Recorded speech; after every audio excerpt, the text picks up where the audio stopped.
Hello मेरे दोस्तों, कैसे हैं आप सब लोग? ठीक है, आई होप अच्छे ही होंगे। दोस्तों, मैं सुमित दैया आज एक बार फिर से आप सभी का स्वागत करता हूं अपने चैनल की नई वीडियो पे। आज की जो वीडियो है वो थोड़ी सी हटके है, इंग्लिश थोड़ा बैठ कर डाल देता हूँ। आज की जो वीडियो है वो थोड़ी सी हटके है टॉपिक से, जो मैं दिखाता हूँ उससे। आज की वीडियो एक ऐसी बीमारी पे है दोस्तों, जो लगभग 80% दुनिया को है, ठीक है, लेकिन उस बीमारी का पता नहीं लगता है लोगों को। तो दांतों से संबंधित बीमारी है आपकी, इसका नाम है पायरिया। ठीक है, आज की वीडियो में उसी टॉपिक पे बनाऊंगा। पायरिया क्या होता है, कैसे होता है, किस तरह से इससे छुटकारा पा सकते हैं और क्या क्या इसके समाधान हैं। तो चलिए दोस्तों, वीडियो को शुरू करते हैं। इससे पहले कि मैं वीडियो को शुरू करूँ, उससे पहले आप सबको मेरी प्यारी बड़ी नमस्कार। देखो दोस्तों, पायरिया होता क्या है।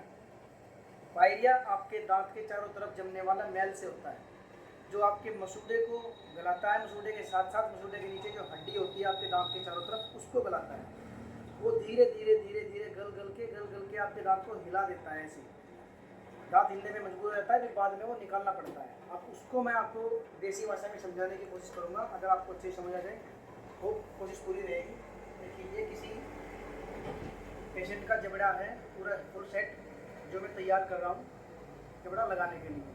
ठीक है, तो इस पर मैं आपको बताऊंगा कि कैसे पायरिया बनता है, कैसे वो ठीक हो सकता है।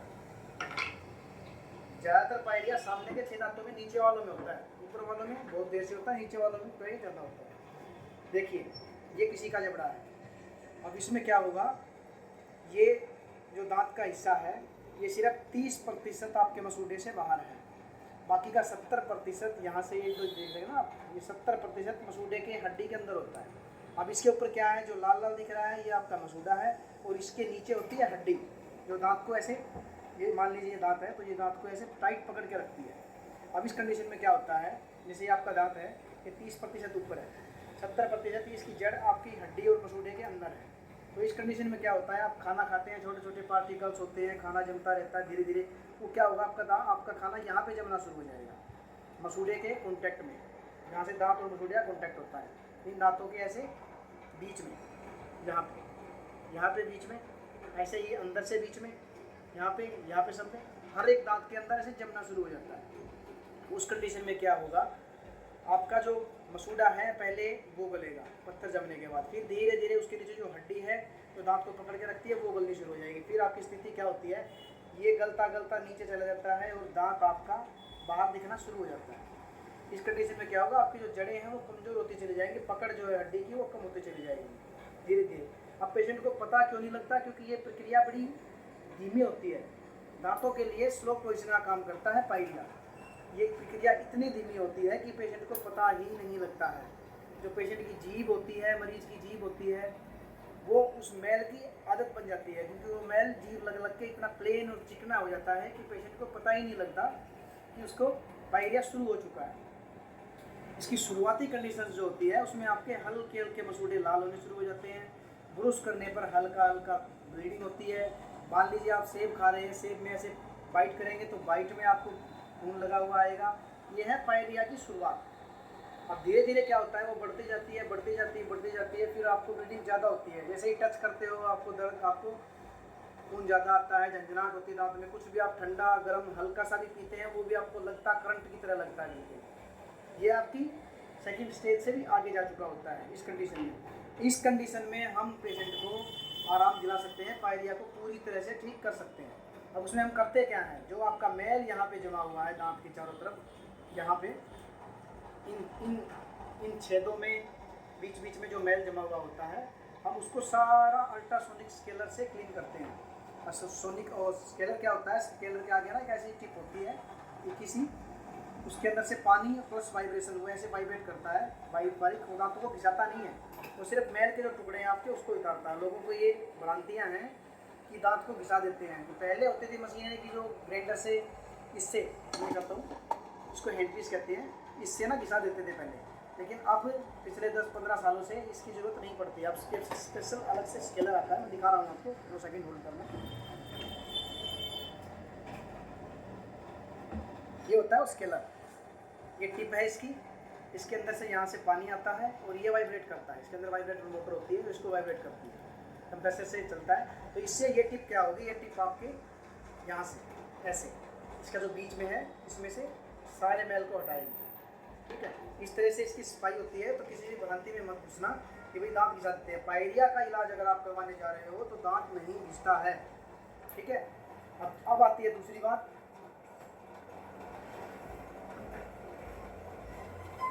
अगर आपके मसूड़े में जो आपकी सूजन है, जो आपकी ब्लीडिंग है, उसके लिए हम एक गमपेंट लिखते हैं, कुल्ला करने की दवाइयाँ लिखते हैं। कुछ एक कैप्सूल खाने के लिए होता है, एक कोर्स होता है, 1 हफ्ते का कोर्स होता है। उसके अंदर आप मालिश वगैरह करोगे, आपके मसूड़े टाइट हो जाते हैं।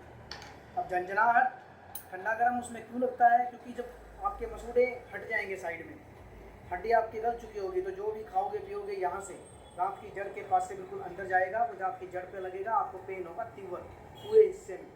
ये झंझनाहट पायरिया की वजह से इसलिए बनती है। ठीक है, अब पेशेंट को समस्या क्या होती है? पेशेंट कहता है जी मैंने सफाई करवाई थी, मेरे तो दांत ढीले पड़ गए, सब दांतों में गैप हो गया। वो गैप होता है, नेचुरल होता है, लेकिन एक कंडीशन होती है उसकी।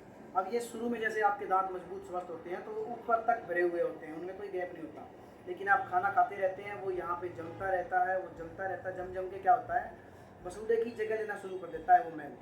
मसूड़ा आपका नीचे चला गया गल के, मैल उसकी जगह पे आ गया, आपकी जीभ को उसकी हैबिट हो गई मैल की। तो उस टाइम पे आपको ये एहसास होगा कि आपके दांतों में तो गैप है ही नहीं। लेकिन जैसे ही हम उस मैल को हटाएंगे, साफ करेंगे, तो वो जो गला हुआ मसूड़ा है वो ऊपर नहीं आ पाएगा। वो मसूड़ा जहाँ है वहाँ दवाई लगाने के बाद टाइट होगा। उस कंडीशन में आपके दांतों में गैप हो जाता है। तो पेशेंट कहता है जी मेरे दांत ढीले हो गए। जी हाँ, आपके दांत ढीले नहीं हुए हैं, गैप जरूर हो गया है, जो कि आपने खुद बनाया है अपनी सावधानियां ना बरतने के कारण, टाइम से सफाई ना करने के कारण।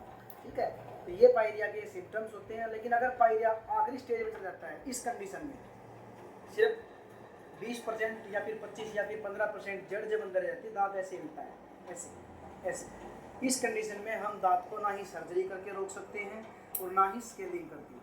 सर्जरी में पेरिडोंटल सर्जरी बोली जाती है इसको। हम फ्लैप क्या होता है सर्जरी में, हम ये जो फ्लैप है ये पूरा यहाँ से ऐसे खोलेंगे इसको, अंदर और बाहर से इसमें खोल के यहाँ से जितना भी आपका बैक्टीरिया वगैरह इन्फेक्शन वगैरह है दांत की जड़ से के पास से वहाँ तक सारा उसको हटाएंगे। बाद में बोन ग्राफ्टिंग करके ऊपर से मसूड़े को सिल देते हैं। ये होती है पायरियोडोंटल सर्जरी। थोड़ा सा बोलने में इधर उधर हो सकता है, समझने की बात है। पायरियोडोंटल सर्जरी होती है, इससे हम काफ़ी हद तक कवर कर लेते हैं। लेकिन जब आखिरी स्टेज आपकी आ जाती है, जब 15 से 20% ही जड़ आपके दांत के अंदर रहती है, उस टाइम पे वो सर्जरी भी काम नहीं करती है। ठीक है, तो भाई अगर आपको पायरिया से बचना है तो साल में एक बार आप किसी भी डेंटिस्ट के पास जाके अपने दांतों को चेक करवा सकते हो। चेक करवाने में कुछ नहीं जाता। अगर कोई फीस भी लेता है 50 रुपये तो आप दे सकते हो। अगर वो कहेगा कि जी मैल है तो आप सफाई करवा लीजिए, आपके दांत वहाँ के वहाँ रुक जाएंगे। भ्रांतियाँ में न फैलें। सुबह और शाम खाना खाने के बाद ब्रश करें। खाना खाने से पहले ब्रश करने का आपका कोई भी फ़ायदा नहीं है। ठीक है, अगर आपने ब्रश आपने किस लिए की है? ब्रश की है आपने मुंह से स्मेल ना रहे, मुंह से स्मेल खाना सारा निकल जाए उसके लिए। तो जब आपने खाना खाने से पहले ब्रश की तो खाना खाने के बाद तो आपका सारा खाना पीना तो नहीं फंसा रहेगा ना। दोस्तों, आज का टॉपिक इसी वीडियो पे, इसी पायरिया पे ही। तो आगे से आई होप आप ध्यान रखेंगे अपने पायरिया को। अगर आपको अच्छे समझ में आ गया हो, नहीं तो आप किसी भी डॉक्टर के पास जाके चेक करा सकते हैं। नमस्कार, राम राम।